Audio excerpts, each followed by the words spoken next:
Hello and welcome to Sleep Stories. And in today's story, we go to a quiet, sunny street in Florida on a holiday weekend where a mother is making breakfast for her son.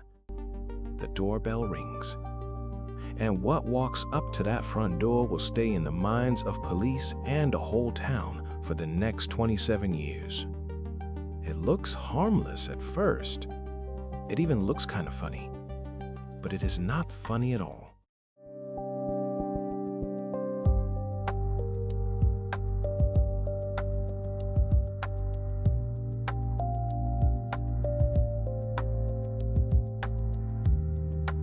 If you like true stories like this one, the kind that starts soft and slow and then turns strange, you might want to stick around.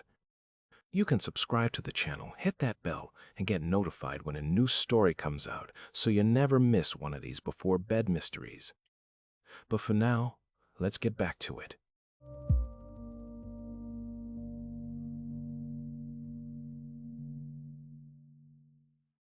It is Saturday morning, May 26th, 1990. This is the start of a long holiday weekend in America called Memorial Day weekend. In Wellington, Florida, a wealthy little town full of nice houses and green lawns, a woman named Marlene Warren is in her kitchen. Marlene is 40 years old. She is a mom, and she also helps run a family business with her husband. That morning, she is cooking breakfast for her son. Her son's name is Joseph Aarons. Everyone calls him Joe. Joe is 21 years old. A few weeks earlier, he broke his leg, so he has been staying home a lot, resting. That morning, some of his friends are over, and Marlene is happily cooking for all of them. It is a normal, easy morning. Nothing about it feels dangerous. Around 10:45 in the morning, breakfast is over. That is when someone in the house looks outside and notices a car pulling into the driveway.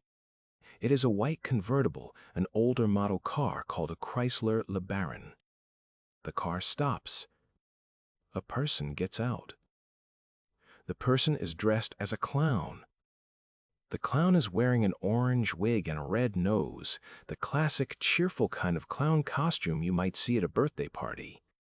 In their arms, the clown is carrying a flower arrangement and two balloons. One balloon has a picture of Snow White on it. The other one says, "You're the greatest." From inside the house, this looks like nothing more than a fun surprise. Maybe a delivery for someone's birthday. Maybe a joke from a friend. Marlene walks to the front door to see what this is all about.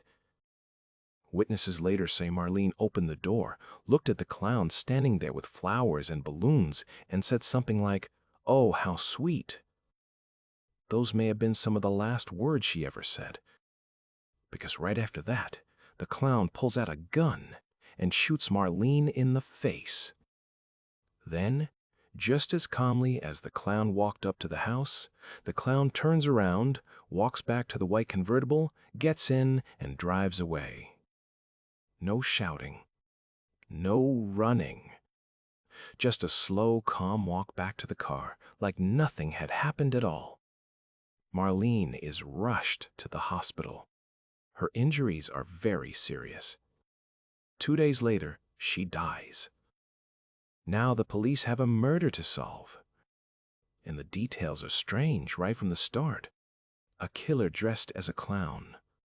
Balloons and flowers used almost like a disguise, a way to walk right up to someone's front door without anyone feeling scared. And a getaway car that just drives off into a quiet Florida morning. At this point, detectives only know a few solid facts.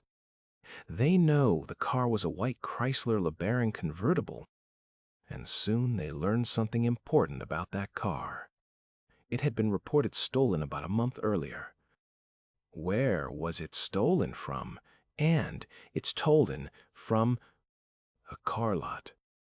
And that car lot belonged to Marlene's own husband, a man named Michael Warren, who everyone calls Mike. Right away, this raises questions. Mike Warren runs a car business.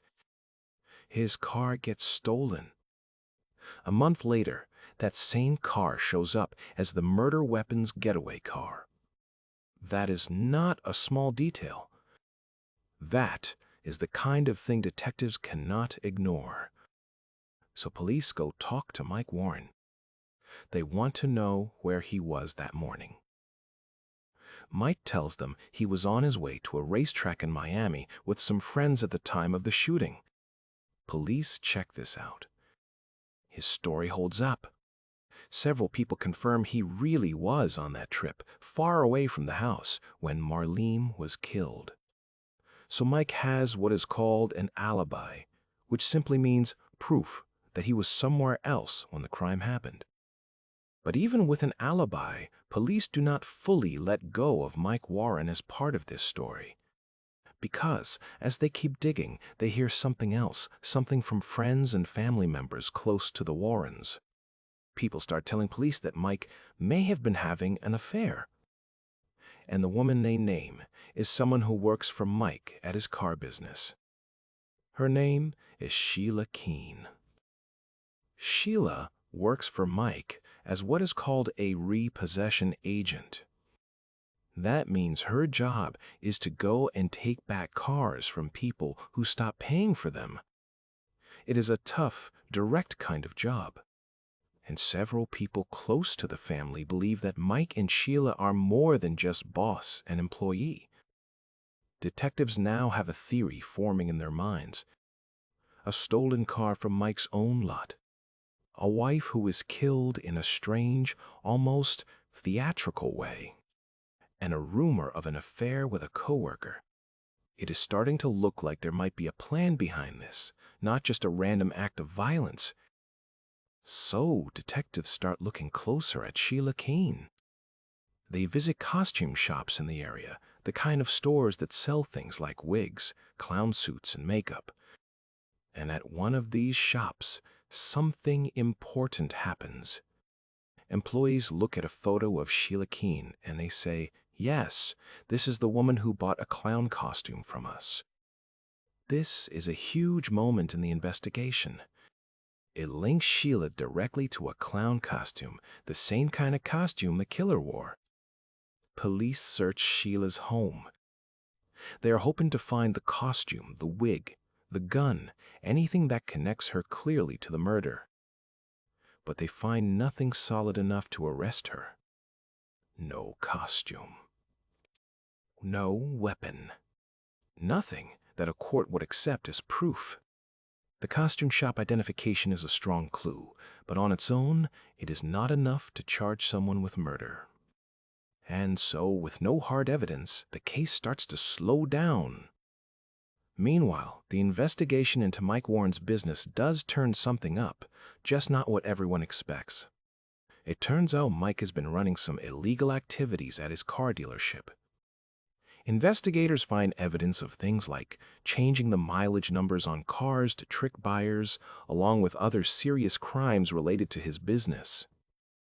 So in 1992, Mike Warren is convicted, not for his wife's murder, but for 43 separate charges connected to his car business, crimes like theft and fraud. He is sent to prison, where he ends up serving close to 4 years. Many people in town believe his sentence for these business crimes is unusually long, and some think it is because the judge and the public still suspect he was somehow connected to Marlene's death, even without enough proof to charge him with it. Years pass. Yours pass.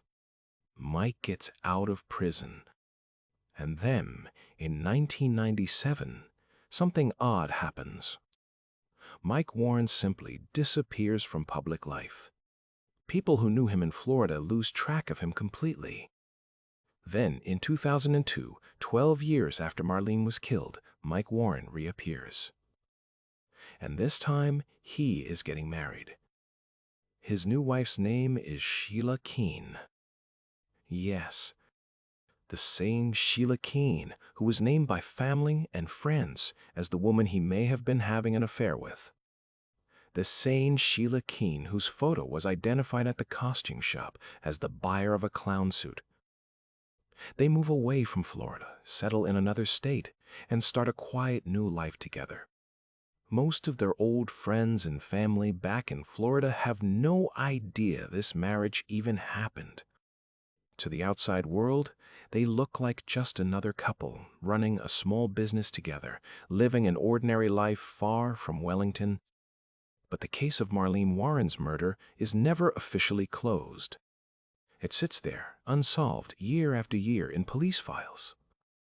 A cold case, as it's called, meaning a case that nobody is actively working on anymore, but nobody has given up on either. Here is what nobody outside a small group of detectives realizes yet. Buried in the evidence from that abandoned white convertible, the one used as the getaway car back in 1990, there are strands of hair. Orange, fake, hair-like fibers, most likely from a wig. At the time, in 1990, there is no good way to test this kind of evidence and match it to a specific person. But technology does not stay the same forever.